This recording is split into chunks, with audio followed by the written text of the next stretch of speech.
এত কষ্ট দিয়েছি আমার আমি দীর্ঘদিন পর ফ্যামিলি ড্রামায় মজে থাকতে দেখা গেল বাংলাদেশের দর্শকদের, কিন্তু সেই দর্শকদের জন্য এবার দুঃসংবাদের ব্যাপার হল মোহাম্মদ মোস্তফা কামাল রাজ পরিচালিত জনপ্রিয় ধারাবাহিক নাটক এটা আমাদেরই গল্প এবার সমাপ্তির পথে।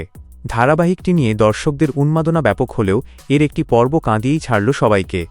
ধারাবাহিকটি যখন শেষ হওয়ার পথে তার কয়েক পর্ব আগে হৃদয় নাড়িয়েছে দর্শকদের। বিশেষ করে ৪৯তম পর্বে এমন আবেগঘন ঘটনা ঘটে যাতে দর্শক চোখে আর জল আটকাতে পারেনি।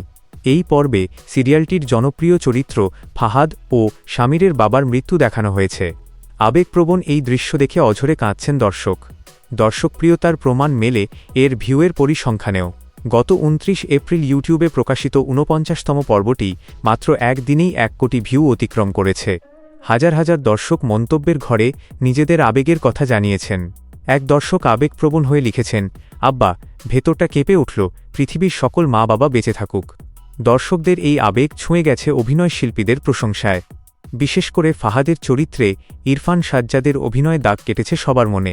এক দর্শক তাই মন্তব্য করেছেন, ফাহাদের কান্না পুরো জেনারেশনকে কাঁদিয়ে দিল।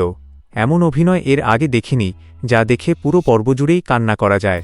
পারিবারিক বন্ধন, ভালোবাসা ও সম্পর্কের টানাপোড়েন নিয়ে নির্মিত এই নাটকটি শুরু থেকেই দর্শকদের আবেগে ভাসিয়েছে।